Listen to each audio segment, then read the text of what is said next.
સાચા મિત્ર કોને કહેવાય? કે સાચા મિત્ર તમને દુઃખમાં પણ મદદ કરે, વિપરીત પરિસ્થિતિમાં પણ તમારી જોડે ખડે પગે ઉભા રહે, તમારા સાચા મિત્ર કહેવાય. વાંચું ને કે ના સમજાય? આ તો તમારી પાસે બધી અનુકૂળતા ને ફેસિલિટી ને પૈસા ને બધી વસ્તુઓ તો તમારી જોડે રહે અને પછી બધું જતું રહે અને જતા રહે, તે સાચા મિત્ર ના કહેવાય.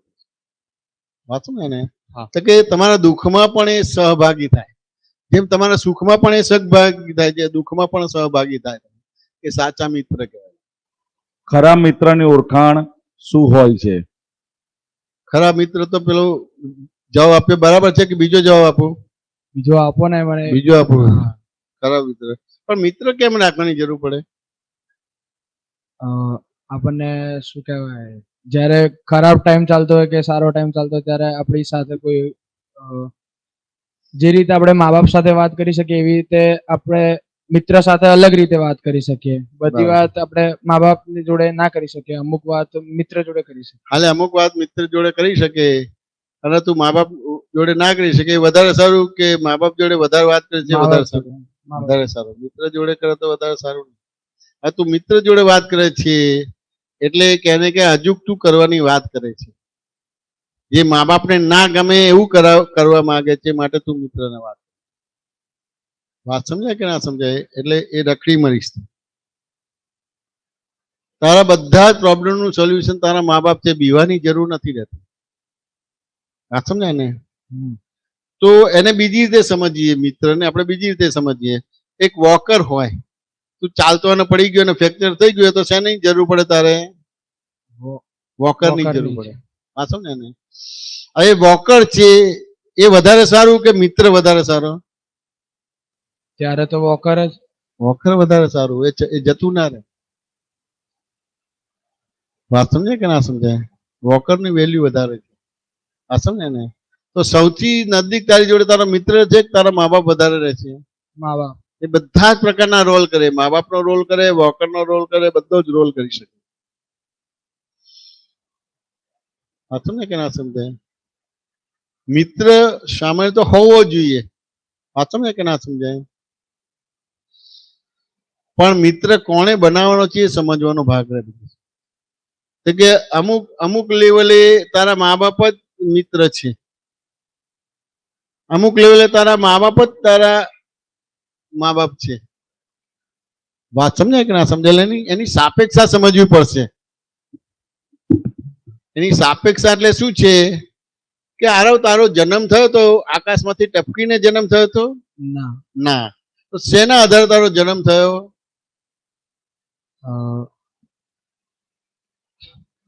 તારા મમ્મી પપ્પા ભેગા થયા એના આધારે જન્મ થયો.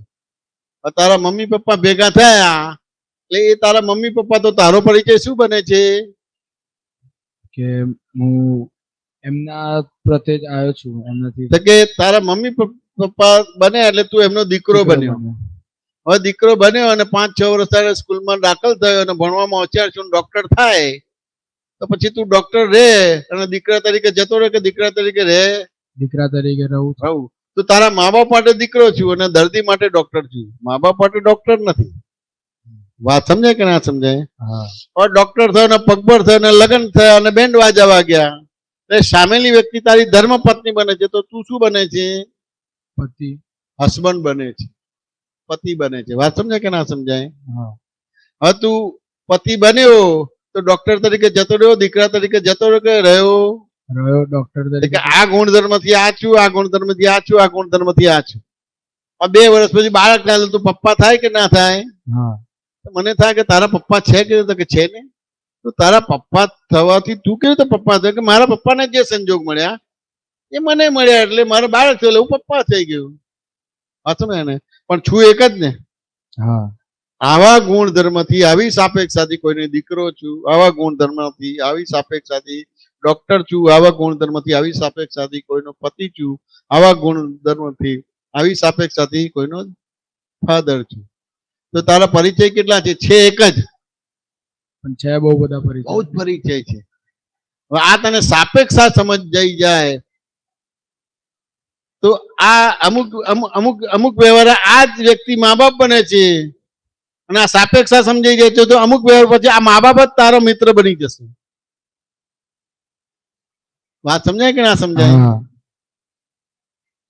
એ આગા પાછા નહીં થાય. સાચું ને? એટલે લૌકિકતામાં એવું હોય કે દુઃખમાં તમારી જોડે જોડે રે તે મિત્ર કહેવાય, પણ તેમ છતાં બધા એ ક્યારે ખસી જાય કહેવાય નહીં. વાત સમજ્યા ને? હા મા બાપ ખસી ના જાય. એટલે અમુક ગુણધર્મ પ્રમાણે હોય ને ત્યારે મા બાપનો રોલ કરે, અમુક ગુણધર્મ પ્રમાણે હોય તો એ જ મા બાપ તમારી જોડે મિત્રનો રોલ કરે. એને એક દાખલાથી સમજીએ. સાચું ને? તને જોબ મળી, પોલીસ ઇન્સ્પેક્ટરની જોબ મળી, તો ઘરમાં પોલીસ ઇન્સ્પેક્ટરનો રોલ કરીશ ખરો? ના વાત સમજાય કે ના સમજાય? તારી પત્ની જોડે શું કરીશ? તારી મમ્મી જોડે વ્યવહાર કરીશ? ના તારી મમ્મી જોડે તારી પત્ની જોડે વ્યવહાર કરીશ? ના ના કરે. વાત સમજે ને? આ બસ આ થઈ ગયું એટલે તું જ તારો સાચો મિત્ર થઈ ગયો. સમજાવ્યું ના કે ના સમજાવ્યું? સાપેક્ષા સમજવી પડે. એટલે તારે જ તારા મિત્ર બનવાનું છે. બીજા બધા મિત્ર છે પણ એ કર્મના હિસાબે છે, રહેશે ને નહીં રહે બધી વસ્તુ બનશે, ડગો ફટકો બનશે. દ્વંદ વાળા છે બધા, ઋણાનુબંધ વાળા છે. એ રહેશે ને જશે ને જશે ને રહેશે એવી રીતના છે. પણ તું જ તારો મિત્ર બની જવાનું રહે. તો આ સાપેક્ષા સમજાઈ જઈશ તો તું જ તારો મિત્ર બની જઈશ. આરો સમજાવ્યું કે ના સમજાવ્યું? હા સમાધાન થયું કે ના થયું? હા 1% કે 100%? 100%. 100%.